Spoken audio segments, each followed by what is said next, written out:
नमस्कार, आप देख रहे हैं प्रदेश का सबसे भरोसेमंद news channel India news Uttar Pradesh Uttarakhand और मैं हूं आपके साथ सचिन दुबे। देश में कोरोना के मामले अब काफी हद तक कम हो गए। देश में पिछले 24 घंटे में 62,224 नए मामले सामने आए, जबकि 2,542 लोगों ने अपनी जान गंवा दी।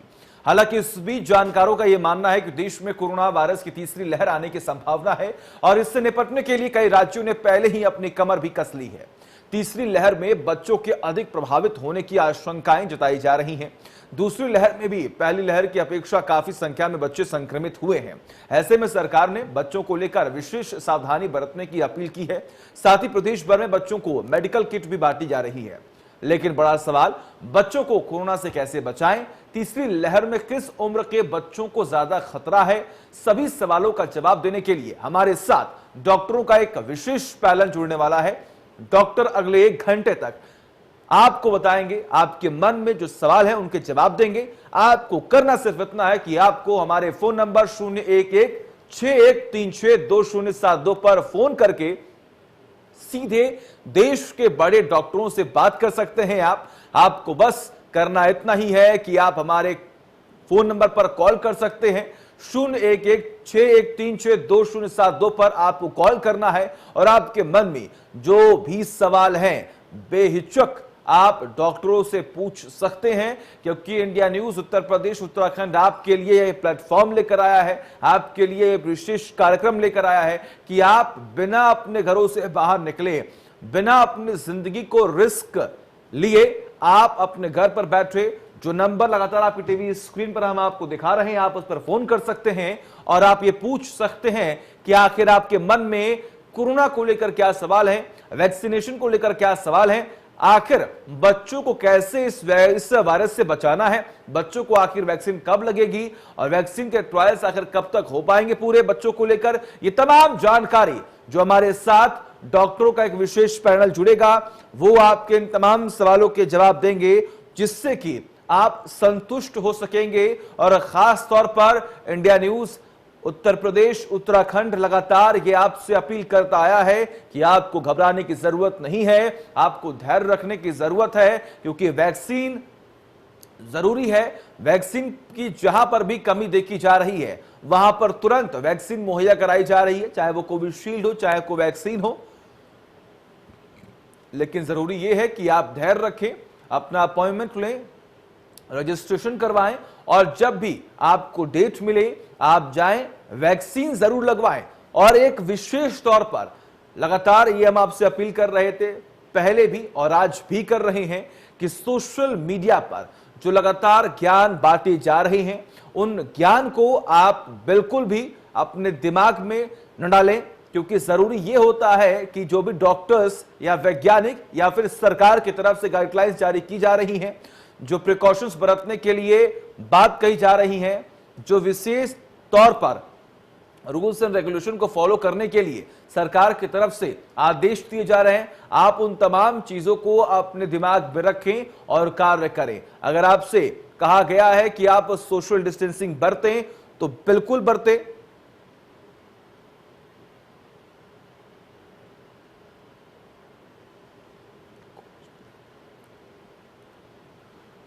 तो ये लगातार तमाम आंकड़े तो हम आपको बता ही रहे हैं, लेकिन इसके बावजूद हम आपसे लगातार ये अपील भी कर रहे हैं कि आखिर किस तरीके से आपको सावधानी बरतनी है और किस तरीके से आपको अपने जीवन शैली में बदलाव करना है कि आप इस वायरस से बच सकते हैं। हमारे साथ डॉक्टर कमलेश सक्सेना जो कि वरिष्ठ चिकित्सक है वो जुड़े हुए, आपका बहुत बहुत स्वागत है डॉक्टर कमलेश जी। और इसी के साथ हमारे साथ डॉक्टर शैलेंद्र यादव जो कि assistant professor medical college Banda से हैं, वो भी जुड़े हुए हैं, आपका भी बहुत बहुत स्वागत है।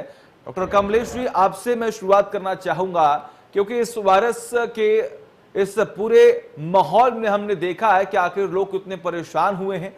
फ्रंटलाइन वर्कर्स बनकर आपकी टीम और इस देश के जितने भी डॉक्टर्स हैं लगातार लोगों की सेवा में लगे हुए थे, तत्पर थे। 24 घंटे 72 घंटे 48 घंटे पूरी कोशिश ये की जा रही थी कि लोगों को जागरूक किया जाए, उनको इस वायरस से बचाया जाए। लेकिन फिलहाल अगर वर्तमान की परिस्थितियों को हम देखें परखें तो पहले वेव की हमने स्थिति को देखा है, सेकेंड वेव से हम गुजर रहे हैं। थर्ड वेव की अगर हम बात करें तो थर्ड वेव को लेकर क्या तैयारियां होनी चाहिए, क्या सावधानी बरतनी चाहिए?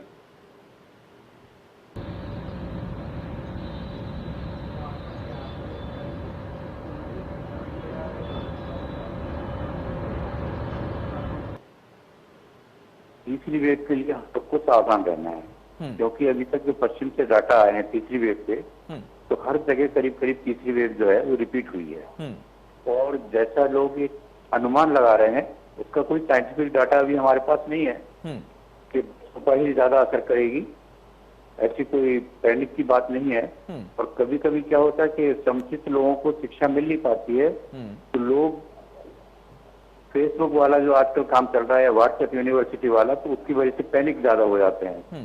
वास्तव में बचाव के लिए साफ सफाई की आवश्यकता रहती है, पूरी तरह से साफ सफाई रखें, अधिक से अधिक लोग वैक्सीनेशन कराएं, मास्क अवश्य पहने और सोशल डिस्टेंसिंग जो है बराबर बना के रखें। सबसे अच्छा उपाय बचने का यही है कि अधिक से अधिक वैक्सीनेशन लोग लें। और जो गलत फहमियां और भ्रांतियां लोगों ने फैला रखी हैं कि वैक्सीनेशन से ये नुकसान है वो नुकसान है, साइंटिफिकली ऐसा कोई भी नुकसान नहीं है। लोग पूरी तरह से उसको वैक्सीन को ले सकते हैं, पूरी तरह से सेफ है। लोगों को जो लगता है कि एक दिन बुखार आता है, 2 दिन बुखार आता है, वो एक स्वाभाविक प्रक्रिया होती है किसी भी वैक्सीन की। अगर वो इस तरह के लक्षण उसमें प्रकट होते, थोड़ा बुखार आ रहा है या दर्द हो रहा है या सर दर्द हो रहा है या कुछ हो रहा है, तो ये मान के चले वो लोग खून को एंटीबॉडीज कायदे से बन रही हैं। वो उसका साइड इफेक्ट नहीं है, उसका इफेक्ट ही है एक तरीके से। तो उसमें पैनिक करने की कोई आवश्यकता नहीं है। वैक्सीन अधिक से अधिक लो, इसी से सबकी सुरक्षा होगी। और बच्चों की जो वैक्सीन की आपने बात की है, वो अभी सबकी सुरक्षा होगी।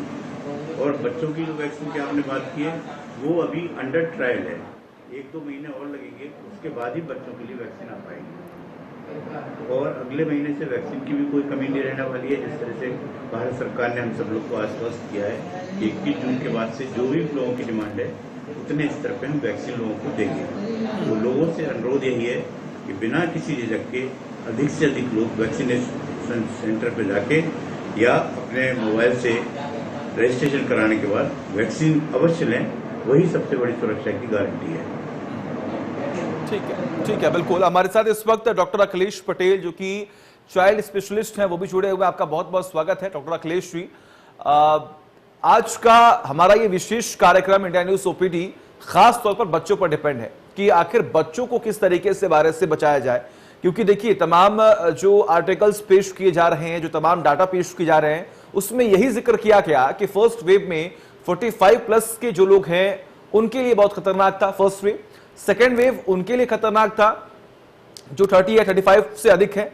और वही अगर हम थर्ड वेव की बात करें तो लगातार ये कहा जा रहा है कि थर्ड वेव बच्चों के लिए बहुत खतरनाक हो सकता है। इस बात से आप कितना सहमत हैं? और अगर इस बात से आप सहमत हैं तो बच्चों के लिए क्या कुछ विशेष तौर पर सावधानियां बरतनी है, क्या कुछ प्रिकॉशंस लेने हैं?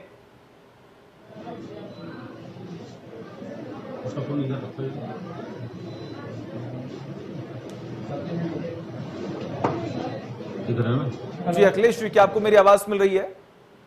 हेलो अखिलेश जी, क्या आपको मेरी आवाज मिल रही है? बच्चों के लिए जी हाँ जी मिल रही है। जी बिल्कुल, अपनी बात पूरी करें आप। बच्चों के लिए हाँ, अभी तक तो मतलब यही बोला जा रहा है कि जो थर्ड वेव होगी वो बच्चों को ज्यादा अफेक्ट करेगी और बच्चों के लिए घातक हो सकती है जी। तो उसके प्रिवेंशन का तो जो हमारा उपाय है अभी तक का, तो वैक्सीनेशन का तो गवर्नमेंट ने अभी अप्रूव नहीं किया है। तो वैक्सीनेशन के लिए जैसे हम अपने को बचाते आ रहे हैं, उसी तरह से बच्चों के लिए भी करना है। जो पर्टिकुलरली जो बड़े बच्चे होते हैं, वैक्सीनेशन, ये मास्क लगाना है, सोशल डिस्टेंसिंग को फॉलो करना है और सैनिटाइजेशन का यूज भी करना है, हैंड वॉशिंग करनी है। जो अभी तक हम जो प्रोसीजर एडल्ट में फॉलो करते आ रहे हैं, वही बच्चों में भी हम फॉलो कर सकते हैं। बिल्कुल, और जो गाइडलाइंस जारी की गई हैं उनका पालन जो है वो जरूर करना है बच्चों के लिए विशेष तौर पर, क्योंकि बच्चे इस देश का भविष्य हैं और उनको बचाना बहुत ही जरूरी है। डॉक्टर शैलेंद्र, मैं आपके पास यहाँ पर आना चाहूंगा क्योंकि आप असिस्टेंट प्रोफेसर हैं मेडिकल कॉलेज के। आप तमाम छात्राओं से या फिर छात्रों से मुलाकात करते होंगे, आप उनके मेंटल सिचुएशन को परखते होंगे। लेकिन फिलहाल इस खास तौर पर महामारी की बात की जाए तो हमने देखा है कि अगर आपको ये वायरस है, अगर आप इस वायरस से संक्रमित हैं, लेकिन अगर आप अपने आप को मेंटली फिट रख रहे हैं तो आप जल्द से जल्द इस वायरस को हरा सकते हैं। अब जो लोग हैं इसलिए परेशान हो रहे हैं कि इस वायरस के संक्रमित होने के बाद वो अकेला फील कर रहे हैं, लोनली फील कर रहे हैं, लोग उनसे दूरी बना रहे हैं। ऐसे में आपकी तरफ से क्या कहा जाए कि आखिर लोग अपने आप को मेंटली फिट कैसे रखें?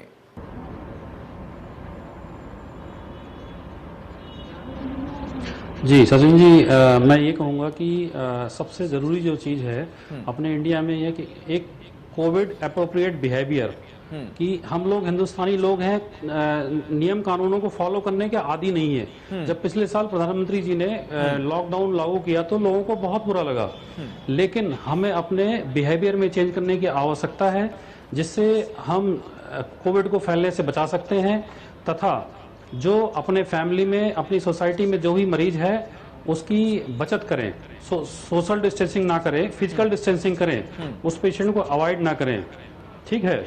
और दूसरा, कोविड अप्रोप्रिएट बिहेवियर में आपको physical distancing, hand sanitization, mask, जब ये चीजें घर के एडल्ट फॉलो करेंगे तो वही चीजें घर के बच्चे सीखेंगे, जिससे हम अगले आने वाली लहर के बारे में कुछ कमी ला सकते हैं, रोक लगा सकते हैं। दूसरा, अंदाजा ये लगाया जा रहा है कि जो अगली लहर, तीसरी लहर होगी वो बच्चों के लिए होगी, क्योंकि पहली लहर के बाद हमने जो वैक्सीनेशन किया वो 60 साल के ऊपर वाले लोगों के लिए किया।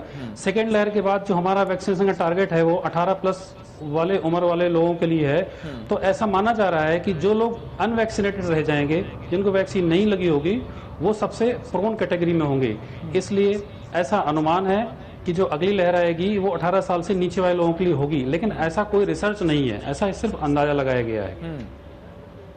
और बिल्कुल देखिए, ये बहुत ही इंपॉर्टेंट फैक्टर जो है वो आपने जिक्र किया कि ऐसा अंदाजा लगाया जा रहा है कि जो लोग वैक्सीनेट हो गए हैं उनको ये वायरस बिल्कुल नहीं हो सकता, या फिर अगर कहें तो वो आपके इम्यून सिस्टम को इतना मजबूत कर देगा कि आप तक ये वायरस नहीं पहुंच पाएगा। लेकिन अगर हम बात करें तो डॉक्टर कमलेश जी, हमने देखा है ऐसे बहुत सारे केसेस सामने आ चुके हैं कि जिन लोगों ने पहली डोज भी ले ली है, दूसरी डोज भी ले ली है, उन तक ये संक्रमण पहुंचा है और कई सारे ऐसे केसेस भी सामने आए हैं जिनकी मृत्यु भी हुई है। हाँ, ये बात आपकी सही है, लेकिन वैक्सीनेशन के बाद क्या होता है, पहली डोज के बाद जो है एंटीबॉडीज जो है वो पूरी तरह से बनती नहीं है। सेकेंड डोज के बाद ही एंटीबॉडी पूरी तरह से डेवलप होती है, और उसमें भी जो वैक्सीन हैं इनका सक्सेस रेट जो है 80 to 90% है। दूसरी डोज लेने के बाद भी इन्फेक्शन तो लोगों को हो सकता है, लेकिन वो फैटल नहीं होगा जी। और जो चंद केसेस में जो डेथ की बात आपने कही है, तो वो खाली कोविड की वजह से नहीं हुई है, उनको और भी बीमारियां थी, किसी को पल्मोनरी डिजीज थी, किसी को कार्डियक डिजीज थी, कोई डायबिटीज से पीड़ित था। ये अन्य बीमारियों के जो कॉम्प्लिकेशन थे उनकी वजह से फर्टिलिटी रेट जो है वो थोड़ा रिकॉर्ड किया गया है। लेकिन खाली कोविड की वजह से दोनों वैक्सीन लेने के बाद बहुत माइल्ड इफेक्ट होगा उस वैक्सीन के बाद, उस वायरस का बहुत ही माइल्ड इफेक्ट होगा और वो फैटल नहीं होगा। अन्य बीमारियां हैं उनकी वजह से फैटिलिटी हो सकती है, फैटल वाले कुछ केसेस आ रहे हैं, अन्यथा उसके बाद फिर फैटल होने के केसेस की संभावना लगभग नहीं के बराबर है। इसलिए वैक्सीन दोनों लेना अति आवश्यक है और अपनी इम्यूनिटी मजबूत रखना बहुत जरूरी है। इम्यूनिटी मजबूत कैसे करें, वो एक बहुत आवश्यक पॉइंट है। उसके लिए सबसे अच्छा होता है कि हम अपनी डाइट में कुछ चेंज करें। डाइट के लिए हम करना है, इस तरह के फल ज्यादा लेना है जिनमें विटामिन सी हो, जैसे अनानास है, संतरा है, मौसमी है, तरबूज है, इस तरह की चीजें जो होती हैं उनको ले लो। और जो मौसमी फल होते हैं वो जैसे भी होते हैं, बड़े फैक्ट्री भी होते हैं, कीवी है, उसमें भी विटामिन सी बहुत होता है, तो उसको रेगुलर लेने की जरूरत है, क्योंकि विटामिन सी के ऐसा विटामिन होता है इम्यूनिटी तो बढ़ाता है, लेकिन वो स्टेबल शरीर में नहीं रहता, स्टोर नहीं होता है, इसलिए उसको डेली ही लेना पड़ेगा और ग्रीन वेजिटेबल लें। इस तरह से अपनी इम्यूनिटी हम लोग बढ़ा सकते हैं। और वैक्सीनेशन अवश्य लगाएं। वैक्सीनेशन, दोनों वैक्सीनेशन होने के बाद जो सिम्टम्स आएंगे भी कोविड के, तो बहुत ही माइल्ड सिम्टम्स आएंगे, वो ऐसे सिम्टम्स नहीं आएंगे कि जिससे डेथ होने की संभावना हो। बिल्कुल। और देखिए बहुत ज़रूरी ये भी होता है, जैसा कि लगातार डॉक्टर शैलेंद्र ने यहाँ पर जिक्र किया और आपने भी ये जिक्र किया कमलेश जी, की ज़रूरी ये है कि आप पैनिक बिल्कुल ना करें, और अगर आप पैनिक करते हैं तो कहने का एक घबराहट जो है वो आपके मन में होगी और तमाम अलग अलग चीजें जो केमिकल्स हैं वो आपके अंदर डेवलप होंगे और हो सकता है कि उसके रिएक्शंस हों और इसकी वजह से आपके हेल्थ पर असर पड़े। तो जरूरी यह है कि अगर आप इस वायरस से संक्रमित होते भी हैं तो आपको घबराने की बिल्कुल जरूरत नहीं है। पेशेंस रखिए। अगर आपके आसपास कोई डॉक्टर है या फिर कोई ऐसा कोई नॉलेजेबल बंदा है या कोई शख्स है तो आप उससे बात कर सकते हैं, आप जान सकते हैं कि आखिर अब मुझे अगला स्टेप क्या लेना है, क्या मुझे टेस्ट करवाना चाहिए या फिर कोई मेडिसिन मुझे लेनी चाहिए या नहीं। अगर हम बात करें तो बच्चों के लिए विशेष तौर पर हम बात कर रहे हैं तो डॉक्टर अखिलेश जी, हम ये भी जानते हैं कि बच्चों की स्किन हो या फिर उनकी मेंटल स्टेबिलिटी हो वो भी, और उनका इम्यून सिस्टम या फिर उनकी पाचन शक्ति जो है वो हमसे बहुत अलग होती है, यानी कि जो बच्चे होती हैं उनकी बहुत अलग होती है। तो ऐसे में अगर हम बात करें उनके वैक्सीन को लेकर, ट्रायल चल रहा है, तो अगर उन्हें वैक्सीन लगती है या फिर वैक्सीन लगने में कितना टाइम अभी और लग सकता है, या फिर अगर हम बात करें अगर उन्हें वैक्सीन लगती है तो वो कितने दिनों के अंदर बॉडी में इंपैक्ट डालना शुरू कर देगी? देखिए, अभी तक तो गवर्नमेंट ऑफ इंडिया ने बच्चों के लिए वैक्सीन अप्रूव नहीं करी है। अभी तक जो वैक्सीन हमारे यहाँ अप्रूव है वो 18 साल के ऊपर ही है जी। लेकिन बहुत सारी कंट्रीज ऐसी हैं जो 9 इयर्स या 10 इयर्स के प्लस भी वैक्सीन यूज कर रही है। तो इन फ्यूचर में हो सकता है कि जो वैक्सीन हमारी जो ट्रायल में है वो इन फ्यूचर में हम बच्चों के लिए भी यूज कर सकेंगे। तो अगर हम बच्चों के लिए हमारे पास वैक्सीन अवेलेबल हो जाती तो हम बच्चों में जो बीमारी है उसको रोकने में काफी मदद मिलेगी। फिलहाल तक तो हमारे पास ऐसी कोई वैक्सीन नहीं है जो बच्चों के लिए अप्रूव करती है। तो अभी तो जो उनको प्रिवेंशन के जो नॉर्मल मेजर्स हैं वही हमें फॉलो करने हैं बच्चों के लिए। अच्छा अखिलेश जी, अगर मैं यहाँ पर पूछूं कि बच्चों के इम्यून सिस्टम को कैसे मजबूत किया जा सकता है, या फिर उनके इम्यून सिस्टम की जो स्टेबिलिटी होती है, या फिर अगर बात करें तो आखिर वो अपने आप को किस तरीके से मजबूत कर सकते हैं? उनके खान पान की बात कर लें, चाहे उनके एक्सरसाइजेस को लेकर बात कर लें। देखिए, बच्चों का जो इम्यून सिस्टम होता है, अगर उनको कोई ज्यादा बीमारी नहीं है, अगर कोई क्रोनिक इलनेस नहीं है, तो बच्चों का इम्यून सिस्टम जो है एडल्ट की अपेक्षा काफी स्ट्रांग होता है। तो बच्चों में वैसे तो रिलेटिवली, इसीलिए अभी तक जो जितनी भी वेव आई उसमें बच्चे लगभग अनअफेक्टेड रहे हैं। तो वो पॉजिटिव आते भी हैं तो उनमें मॉर्टिलिटी होने के चांसेस बहुत कम होते हैं। तो अब तो वैक्सीन है एडल्ट में पूरी कंप्लीट हो रही है तो अब चांसेस जो है बच्चों में अभी बढ़ेंगे। तो इसीलिए सदैव थर्ड वेव चल रहा है। दूसरा जो पॉइंट है आपका कि इम्यूनिटी कैसे बढ़ाई जाए या इम्यूनिटी कैसे मेंटेन कर सकते हैं। तो इम्यूनिटी बढ़ाने के लिए जो है हम बच्चों को जिंक दे सकते हैं, विटामिन सी दे सकते हैं और मल्टीविटामिन दे सकते हैं उनको, प्लस उनका न्यूट्रिशनल स्टेटस मेंटेन करना होता है। हमारे भारत देश के अंदर बहुत सारे बच्चे कुपोषण की श्रेणी में आते हैं। बहुत सारे बच्चे एनीमिक होते हैं। तो हमें उनको जो है एनीमिया के लिए देखना है, कोई क्रोनिक इलनेसेस है या जो है कोई न्यूट्रिशनल डिफिशियंसी है उसको सही करना है, प्लस खान पान बच्चे में भारत हमारे देश कंट्री के अंदर बच्चों का जो है खान पान बहुत गड़बड़ रहता है। तो उनका खान पान सही रखा जाए तो उस तरीके से उनका इम्यून सिस्टम सही रहेगा और इस तरह से हम उसको वायरस से हम उससे लड़ पाएंगे। ठीक है, बिल्कुल। तो मतलब जरूरी है कि एक बैलेंस डाइट जो है वो रखें, और अगर कोई बच्चे को पहले से कोई परेशानी नहीं है, कोई बीमारी नहीं है, तो ज़रूरी यही है कि खान पान का विशेष तौर पर ध्यान रखें और जो छोटे मोटे एक्सरसाइजेस हैं वो बच्चे जो है वो ज़रूर करें, जिसकी वजह से वो फिट रहेंगे। और समय पर जब वैक्सीन आएगी तो समय पर वैक्सीन लगवाएं, तो आने वाले वक्त में जो हमारे देश के बच्चे हैं वो इस वायरस से ज़रूर बच पाएंगे। अगर हम बात करें डॉक्टर कमलेश सक्सेना जी, आपसे मेरा यहाँ पर सवाल है, खास तौर पर एंटीबॉडी की अगर हम बात करते हैं तो आखिर हमारे बॉडी में एंटीबॉडी कब डेवलप होती है? वैक्सीन लगने के बाद। क्या इसको लेकर भी कोई प्रिकॉशंस बरतने की जरूरत है? देखिए, एंटीबॉडी वैसे तो शरीर की जो रोग से लड़ने की क्षमता होती है जी, तो वो एंटीबॉडी भी इससे लड़ती है रोग से, और वो स्वाभाविक रूप से मनुष्य के शरीर में बनती है। प्रकृति ने शरीर को ऐसा बनाया है कि वो स्वयं अपने एंटीबॉडी डेवलप करता है और रोग से लड़ता है। और वैक्सीनेशन के बाद तो निश्चित रूप से एंटीबॉडी अधिक बढ़ जाती हैं। तो उसके पर्टिकुलर वायरस से लड़ने की क्षमता बढ़ जाती है। दूसरे, अपने यहाँ जैसा एक कल्चर रहा है पहले कि बच्चे कहीं भी खेलते रहते थे, धूल दूसरे होते रहते थे जी। आज के मॉडर्न युग में हम लोगों ने क्या किया कि बच्चों को घर के भीतर ही रखना शुरू कर दिया।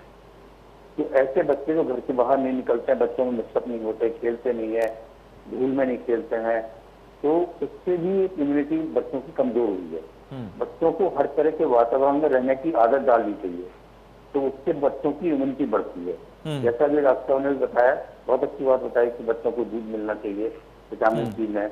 अगर अंडा लेने लायक बच्चा तो उसको अंडा भी मिले, तो अंडे से क्या होगा, उसको जिंक भी मिल जाएगा साथ में, और अन्य चीजें तो उसकी चीजें भी मिल जाएंगी, तो उससे भी इम्यूनिटी बढ़ती है बच्चों की। तो इसलिए एंटीबॉडी भी बढ़ेगी, इम्यूनिटी भी बढ़ेगी। इसलिए खान पान पे बच्चों को विशेष ध्यान देने की आवश्यकता है, और बच्चे को हर वातावरण में घुलने मिलने की आदत डालनी चाहिए। आजकल एक आइसोलेटेड फैमिली हो गई है, पहले ज्वाइंट फैमिली होती थी, तो उनको घर के भीतर ही सारा वातावरण मिल जाता था, खेलने का भी, कूदने का भी, हर तरह से लोगों में मिक्सअप होने का।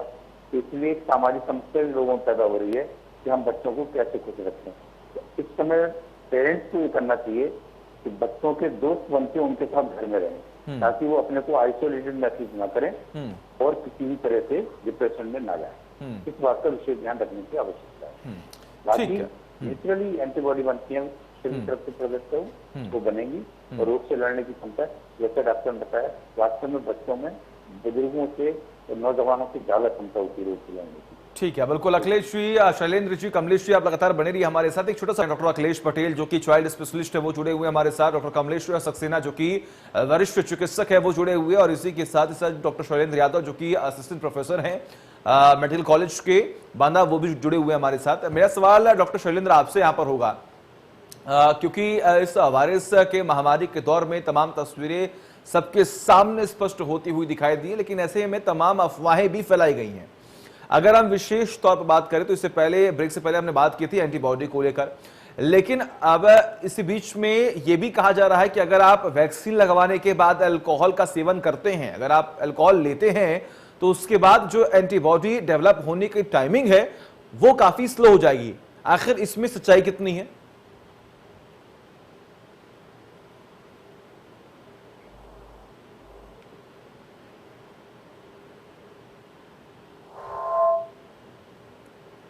डॉक्टर शैलेंद्र जी, क्या आपको मेरी आवाज मिल रही है?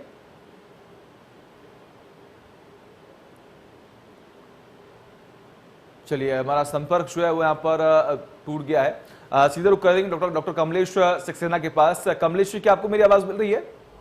मिल रही है सर जी। मेरा सवाल यहाँ पर यह था कि एंटीबॉडी का हमने जिक्र किया कि आखिर कितने दिनों के अंदर या फिर कैसे डेवलप होती है बॉडी के अंदर, लेकिन फिलहाल सोशल मीडिया पर जैसा कि हमने जिक्र किया था कि व्हाट्सएप यूनिवर्सिटी के जरिए तमाम अफवाहें फैलाई जा रही, तमाम जो डाटा है वो पेश की जा रहे हैं। ऐसे में एक सवाल यहाँ पर यह है कि अगर आप वैक्सीन लगवाने के बाद अल्कोहल का सेवन करते हैं तो क्या एंटीबॉडी जब डेवलप होने की टाइमिंग है क्या वो स्लो होती है? इस बात में कितनी सच्चाई है? नहीं, उसमें ऐसा है कि बहुत थोड़ी मात्रा में अगर लोग ले रहे हैं वाइन जी, तो उसका कोई असर नहीं पड़ता है। लेकिन जो हैवी ड्रिंकर्स हैं, या जिनको 2-3 पेय लेने की आदत है, तो नेचुरली उनके ऊपर जो है एंटीबॉडी बढ़ने में फर्क पड़ता है, उनकी इम्यूनिटी कमजोर होगी। अल्कोहल जो है बॉडी की इम्यूनिटी कम करता है, वो बढ़ाता नहीं है, इसलिए अवॉइड ही करना चाहिए। साइंटिफिकली यही है कि अल्कोहल को अवॉइड करना चाहिए। और कुछ लोगों में गलत फहमी रहती है कि हम अल्कोहल ले रहे हैं तो उससे वायरस मरेगा, तो उनको ये बात समझना चाहिए कि जब हम हैंड वॉश के लिए अल्कोहल इस्तेमाल करते हैं तो उसकी परसेंटेज 70 से 80% होता है अल्कोहल इसमें, और जो वाइन लोग लेते हैं तो उसमें 30 से 35 और मैक्सिमम 40% होता है।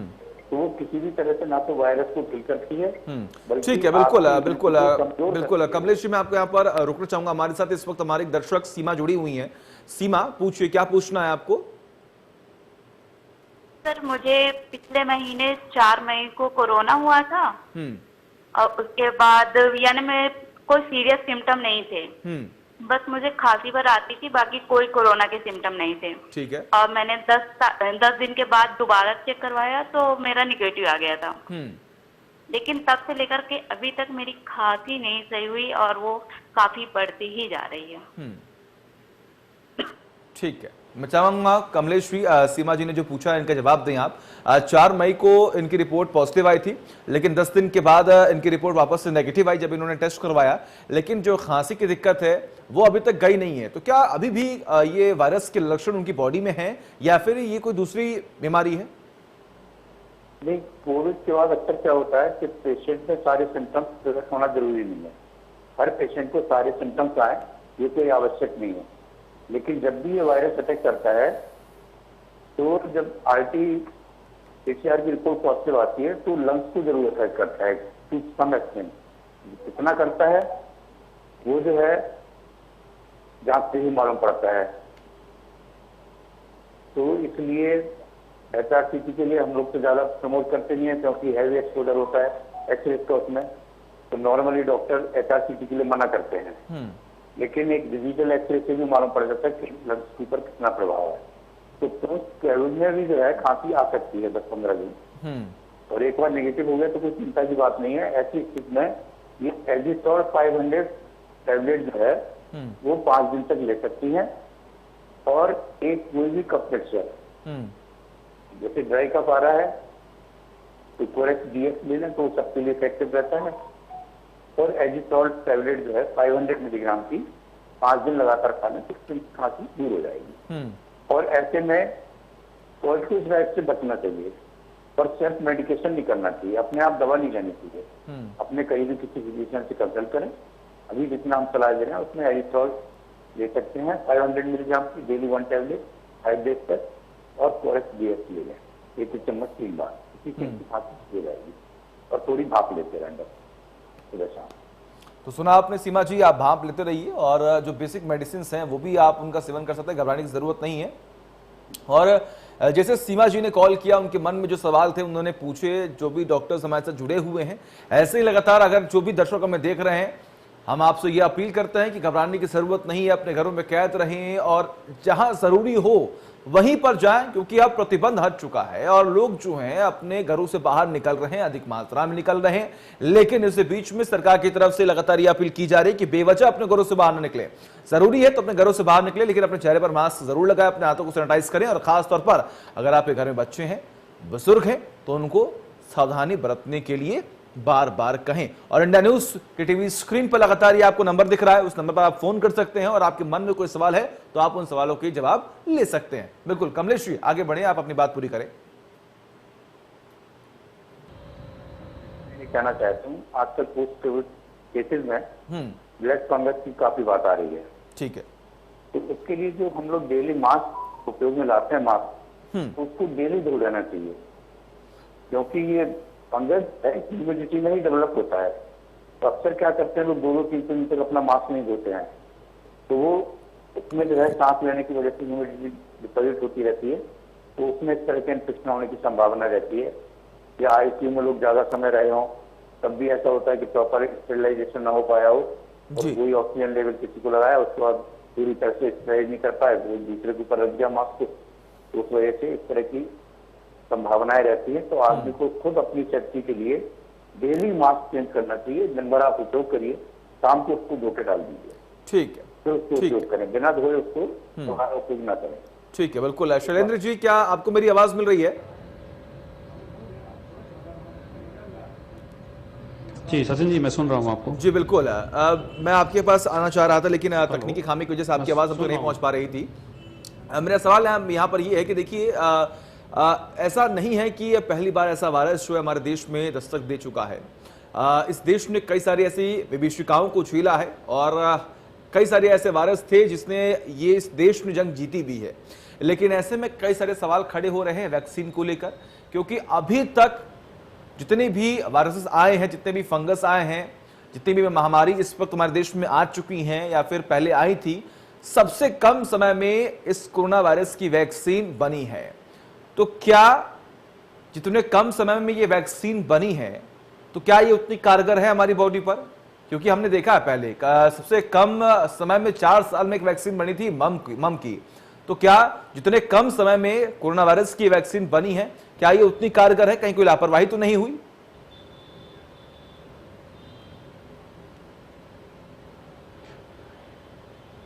जी बिल्कुल कारगर है, वैक्सीन कारगर है। और जो डॉक्टर कम्युनिटी और जो हेल्थ वर्कर कम्युनिटी जो बची हुई है अभी, मेरा ऐसा मानना है कि हम वैक्सीन की वजह से ही एकदम सेफ और बचे हुए हैं। और जो वैक्सीन की इफिकेसी है वो लगभग 80% के आसपास है। डिफरेंट वैक्सीन है, लाइक आपकी इंडिया में कोविशील्ड है, जो अमेरिका की एस्ट्राजेनिका की वैक्सीन है, और इंडिया की कोवैक्सीन है जो किल्ड वैक्सीन है। और टोटली वैक्सीन इफिकेसियस है, 80 to 90% पॉपुलेशन जो है एकदम प्रोटेक्टेड रहेगी। और पब्लिक को पूरा भरोसा करना चाहिए। और डिफरेंट मिथ है लोगों को कि मुझे अगर वैक्सीन लगाऊंगा तो मैं बीमार तो नहीं हो जाऊंगा, मुझे कोविड हो चुका है। कुछ लोगों को ये मिथ है कि मुझे कोविड हो चुका है, मुझे दोबारा कोविड हो ही नहीं सकता। लेकिन ऐसा नहीं है। 8 से 10 महीने बाद उनको दोबारा कोविड हो सकता है। वैक्सीन लगाने के बाद भी कोविड हो सकता है, लेकिन चांसेस बहुत कम है। इसलिए सबको आगे आके सरकार के वैक्सीनेशन प्रोग्राम को सपोर्ट करते हुए वैक्सीन लगवानी चाहिए। अगर मेरे से कोई ये पूछता है कि कौन सी वैक्सीन सबसे अच्छी है जी, तो मैं ये कहूंगा कि जो वैक्सीन आपको जल्दी मिल जाए वही वैक्सीन सबसे अच्छी है। लेकिन ऐसे में देखिए, अगर हम बात करें तो ये भी कहा जा रहा है कि कोवैक्सीन जो शख्स लगवाते हैं उनमें अलग तरीके के साइड इफेक्ट्स देखे जा रहे हैं, जो कोविशील्ड लगवा रहे हैं उनमें अलग तरीके के साइड इफेक्ट्स देखे जा रहे हैं। तो क्या इन तमाम साइड इफेक्ट्स से घबराने की जरूरत है? जी नहीं, घबराने की देखिए एक भी जरूरत नहीं है। किसी भी साइड इफेक्ट की घबराने की जरूरत नहीं है। वैक्सीन लगवाने के बाद दोनों वैक्सीन के लगभग कॉमन सिम्टम है। किसी को माइल्ड फीवर हो रहा है, किसी को बॉडी एक हो रहा है, किसी को वीकनेस लग रही है। इन चीजों से घबराना नहीं, क्योंकि अगर आपको माइल्ड फीवर हो रहा है तो आप एक सिंपल सी पैरासीटामोल लेके ठीक हो सकते हैं। प्लस अगर आपने वैक्सीन लगवाया है तो अपने फैमिली में, अपने रिलेटिव्स में, अपने सोसाइटी में आप मैसेज दे सकते हैं कि मैंने वैक्सीन लगवाई है, आप भी वैक्सीन लगवाइए। जिससे क्या होगा, आप प्रोटेक्टेड रहोगे, आपकी सोसाइटी प्रोटेक्टेड रहेगी, आपकी कंट्री प्रोटेक्टेड रहेगी। बिल्कुल, देखिए ये बात आपने बिल्कुल सही कही कि अगर आप वैक्सीन लगवाते हैं तो सबसे पहले तो आप खुद को बचा ही रहे हैं। आप जिस सोसाइटी में रह रहे हैं आप उनको बचा रहे हैं, अपने परिवार को बचा रहे हैं। और जिस तरीके से आप अगर लोगों को जागरूक करेंगे तो लोग भी प्रेरित होंगे और जाकर वैक्सीन लगवाएंगे, और इसी की वजह से हमारा देश जो है वो यहां पर बच पाएगा। लेकिन अगर हम बात करें कमलेश जी, तो देखिए इम्यून सिस्टम की हमने बात कर ली, बैलेंस डाइट की हमने बात कर ली, एक्सरसाइजेस की हमने बात कर ली, वैक्सीन की भी लगभग हम बात कर चुके हैं। लेकिन फिलहाल हमने अब देखा है कि थर्ड वेव की दस्तक से पहले ही जो अफरा तफरी का माहौल है वो लगातार बढ़ता ही चला जा रहा है। सबके अंदर ये शंका बैठा हुआ है कि आखिर अगर थर्ड फेज आता भी है तो आखिर उसके लिए क्या प्रिकॉशंस लेने पड़ेंगे, आखिर वो कितना खतरनाक होने वाला है। सवाल मेरा यहां पर सिंपल ये है कि क्या थर्ड वेव ही आने बाकी है या फिर फोर्थ वेव भी आ सकती है, फिफ्थ वेव भी आ सकती है? देखिए, जो आपने शंका जाहिर की है, 2 वेव से हम लोग करीब गुजर चुके हैं जी। तीसरी वेव के डाटा करीब जहां जहां भी इन्फेक्शन हुआ है सब जगह थर्ड वेव आई है जी, किसी ना किसी रूप में। और साइंटिफिकली जो बात है तो फोर्थ वेव भी आ सकती है, फिफ्थ भी आ सकती है, लेकिन उसका कोई डेटा अपने पास नहीं, किसी तरह का डाटा नहीं है। और जो लोग घबरा रहे हैं उसमें घबराने की कोई जरूरत नहीं है। जो एक पैनिक फैला हुआ है लोगों में कि थर्ड वेव आएगी तो क्या होगा क्या नहीं होगा। एक तो गवर्नमेंट के स्तर पर काफी तैयारियां हैं, हर जगह है। बच्चों के लिए भी उन्होंने एक अलग से ICU बेड बना रखे हैं जी। हर डिस्ट्रिक्ट हॉस्पिटल में 30 बेड की व्यवस्था की गई है, हर मेडिकल कॉलेज में 100 बेड की व्यवस्था की गई है। तो ऐसा कोई पैनिक लेने की आवश्यकता नहीं है, लेकिन जितनी तैयारी की गई है हो सकता है थर्ड वेव उससे भी कमजोर आए, क्योंकि उसका कोई साइंटिफिक डाटा भी हमारे पास नहीं है पूरी तरह से। ये हम लोग कुछ कल्पनाएं कर रहे हैं, कुछ एक्सपर्ट की ओपिनियन है तो कुछ वाट्सएप यूनिवर्सिटी वाली ज्यादा कल्पनाएं हैं। इतना पैनिक में रहने की लोगों को जरूरत नहीं है, लोगों को समझाने की जरूरत नहीं है कि जो भी चीज आएगी उसको हमें फेस करने के लिए तैयार रहना चाहिए। लेकिन ये मान के चलना कि बहुत भयावह होगी, ऐसा होगा, ऐसा कुछ नहीं है। ऐसा कोई साइंटिफिक रीजन नहीं है अभी तक कि इससे हम ये कह सके कि थर्ड वेव बहुत भयानक होने जा रही है। ऐसी कोई घबराने की बात नहीं है। ये वायरस जो है बार बार चेंज होता है, इसका म्यूटेशन इसमें बहुत जल्दी होता है। साइंटिफिकली ये भी सिद्ध हो गया है कि जो वैक्सीन हम ले रहे हैं वो जो म्यूटेशन हो रहा है उसके ऊपर भी इफेक्टिव है। तो वैक्सीन पर पूरा भरोसा करें और अधिक से अधिक लोग अपने को वैक्सीनेट कराएं, वो सबसे बड़ी सुरक्षा है। और मास्क रोजाना साफ करने के बाद ही इस्तेमाल करें, सोशल डिस्टेंसिंग रखें, बार बार साबुन से हाथ धोएं। साबुन से हाथ धोना ही सबसे ज्यादा सुरक्षित है। तो बिल्कुल का ध्यान रखें। पैनिक लेने की कोई आवश्यकता नहीं है कि लोग पैनिक लें। और गवर्नमेंट ने इसीलिए कहा कि जिनके बच्चों की उम्र 12 साल तक की भी है तो उन माताओं को भी हम लोग वैक्सीनेट करेंगे। तो वो भी एक अच्छा स्टेप है गवर्नमेंट का। और जो प्राइमरी रूप से जो कदम उठाए जाने चाहिए गवर्नमेंट की तरफ से, तो तीसरी वेव के लिए गवर्नमेंट पूरी तरह से उठा रही है। किसी तरह से कोई पैनिक लेने की कोई आवश्यकता नहीं है। बाकी आपके आसपास जो भी डॉक्टर हैं उनसे आप समय पर कंसल्ट करते रहें। सेल्फ मेडिकेशन ना लें और डॉक्टर की जरूर कंसल्ट करें। इस समय सेल्फ मेडिकेशन ही सबसे ज्यादा नुकसान देगा, इससे बचेंगे। बिल्कुल, देखिए आप कितनी अच्छी बात जो है वो डॉक्टर कमलेश ने यहाँ पर कही है। उन्होंने कहा है कि सेल्फ मेडिकेशन की कोई भी गुंजाइश नहीं है। और एक तरफ जब सरकार की तरफ से, प्रशासन की तरफ से और तमाम डॉक्टर्स की तरफ से आपको आदेश दिए जा रहे हैं, आपको ये सूचित किया जा रहा है, आपको ये अलर्ट किया जा रहा है कि देखिए थर्ड वेव आने वाला है और इसके लिए आपको क्या सावधानी बरतनी है और आने वाले वक्त में किस तरीके से आप अपने आप को सेफ रख सकते हैं, प्रिकॉशंस क्या लेने चाहिए, वैक्सीन लगवानी चाहिए या नहीं लगवानी चाहिए, आखिर वक्त क्या है, ये तमाम जानकारी हमारे देश के बड़े डॉक्टर्स और जो इस वक्त हमारे साथ विशेष पैनल डॉक्टरों का बैठा हुआ है वो आपको बता रहा है।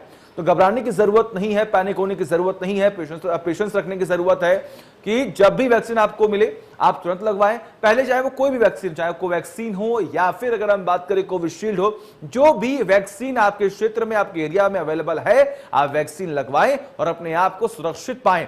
ऐसे ही तमाम सवाल जो लगातार मेरे मन में थे, जितने भी दर्शक हमें देख रहे हैं उनके मन में थे, या फिर जो अभी देख रहे हैं, आपके मन में अगर सवाल है, कोई भी सवाल है, तो आप तुरंत कॉल कर सकते हैं, आप पूछ सकते हैं। उन सवालों के जवाब हमारे साथ डॉक्टर कमलेश, डॉक्टर शैलेंद्र जुड़े हुए हैं। वो आपको बताएंगे कि आपको किस तरीके से खाना है, किस तरीके से आपको अपनी जीवन शैली में बदलाव करना है, कितने घंटे आपको आराम करना चाहिए, आपको अपनी बैलेंस डाइट कैसे रखनी है, कौन कौन से एक्सरसाइजेस हैं आपको करने चाहिए, वैक्सीन लगवानी चाहिए, कितने दिन के गैप के दरमियान आपको ये वैक्सीन लगवानी चाहिए, दूसरी डोज कब लेनी है, कौन सी वैक्सीन सबसे अच्छी है, ये तमाम चीजों का जो मन में आपके सवाल इस वक्त पनप रहे होंगे, उन तमाम सवालों के जवाब हमारे साथ डॉक्टर शैलेंद्र, डॉक्टर कमलेश जुड़े हुए हैं, वो आपको बताएंगे। डॉक्टर शैलेंद्र, एक सवाल लगातार कई बार यहां पर पनपे गए हैं और पूछा भी गया है कि अगर फर्स्ट वेव में सिम्टम्स अलग थे, सेकेंड वेव में सिम्टम्स में बढ़ोतरी हुई, तो क्या थर्ड वेव में भी सिम्टम्स में कोई बदलाव हो सकता है या फिर और भी नए सिम्टम्स जो हैं वो देखने को मिल सकते हैं?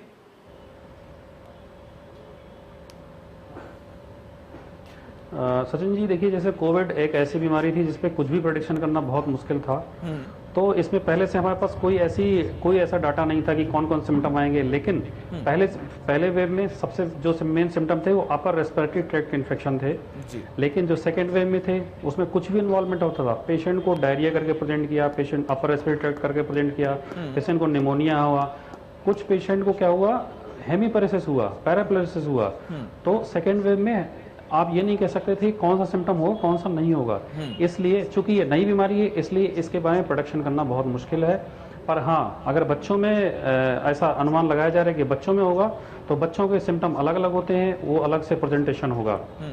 इसलिए बहुत ज़रूरी है कि अगर आपको कोविड को रोकना है, थर्ड लहर आने को रोकना है, तो आप कंप्लीट वैक्सीनेशन करवाएं और इरेस्पेक्टिव ऑफ कौन सी वैक्सीन आपको मिल रही है वो वैक्सीन लगवाएं, कॉन्फिडेंस रखें। और जैसे कि मैंने पहले बोला, कोविड एप्रोप्रिएट बिहेवियर, इंडियंस में, हिंदुस्तानियों में बिहेवियर चेंज करने की बहुत ज़्यादा ज़रूरत है।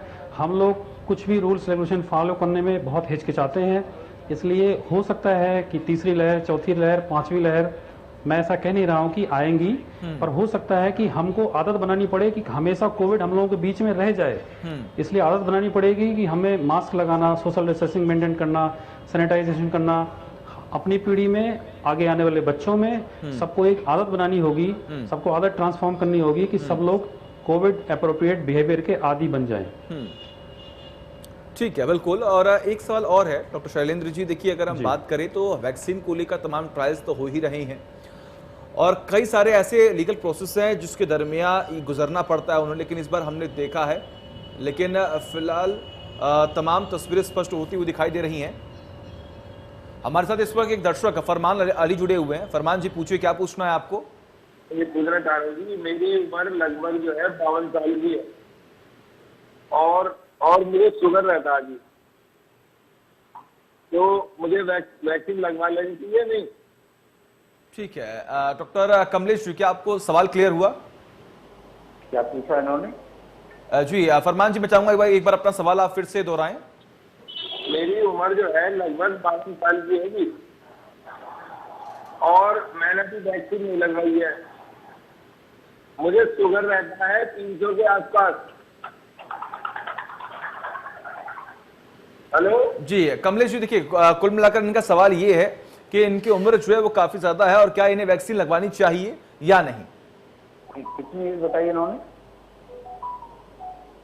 हाँ, उम्र ज्यादा हूँ। फरमान जी, आपकी उम्र कितनी है? 52 साल। 52 साल। ठीक है, वैक्सीन उनको लगवानी चाहिए, हर हाल में लगवानी चाहिए। तो सुना आपने फरमान जी, देखिए वैक्सीन आप लगवाएं। और देखिए तमाम अलग अलग सोशल मीडिया पर भ्रामक चीजें जो हैं वो फैलाई जा रही हैं, अफवाहें फैलाई जा रही हैं। हम भी आपसे यही अनुरोध करते हैं कि आप उन तमाम सोशल मीडिया पर जो ज्ञान दिए जा रहे हैं उन ज्ञान को आप अर्जित ना करें। आप कोशिश यही करें कि जो सरकार की तरफ से गाइडलाइंस दी जा रही हैं, हमारे साथ जो डॉक्टर्स लगातार जुड़े हुए हैं वो आपसे जो बोल रहे हैं, उन तमाम जो गाइडलाइंस दी जा रही हैं या फिर जो तमाम रूल्स एंड रेगुलेशन बताए जा रहे हैं उनका पालन करें और वैक्सीन जो है वो आप जरूर लगवाएं। बिल्कुल शैलेंद्र जी, आप कुछ कहना चाह रहे थे? सचिन जी, मैं एक चीज कहूंगा कि सोशल मीडिया का जमाना है, जो जिसके दिमाग में सवाल आता है या कुछ भी आता है तो लोग सोशल मीडिया में शेयर करते हैं जी। इसलिए कोविड के से रिलेटेड सवाल और जवाबों के लिए आप किसी रिसर्च को, किसी डॉक्टरों को, किसी इंस्टीट्यूट को फॉलो करें, ना कि सोशल मीडिया को। जैसे मैं आपको ये बताऊंगा, इन साहब का सवाल था कि ये डायबिटिक पेशेंट हैं और इनको वैक्सीन लगवाना चाहिए कि नहीं लगवाना चाहिए। मेरा ये कहना है कि अगर आप डायबिटिक हो, अगर आप किडनी डिजीज के पेशेंट हैं, अगर आप लिवर डिजीज के पेशेंट हैं, अगर आप कैंसर के पेशेंट हैं, आपको कीमोथेरेपी लग रही है, तो आपको सबसे ज्यादा चांस है कि जब आपको कोविड होगा वो सबसे खतरनाक होगा। इसलिए आपको सबसे पहले आगे आके वैक्सीन लगवानी चाहिए। ठीक है, कुल मिलाकर अगर आपको पहले कोई बीमारी है तो आप घबराइए नहीं और आप जाकर सबसे पहले वैक्सीन जो है वो आप जरूर लगवाएं। बहुत बहुत शुक्रिया डॉक्टर शैलेंद्र आपका, डॉक्टर कमलेश जी आपका बहुत बहुत शुक्रिया, आपने कीमती वक्त में दिया और तमाम सवालों के जवाब दिए। और इसी के साथ वक्त एक छोटे से ब्रेक का, खबरों का सिलसिला लगातार जारी है।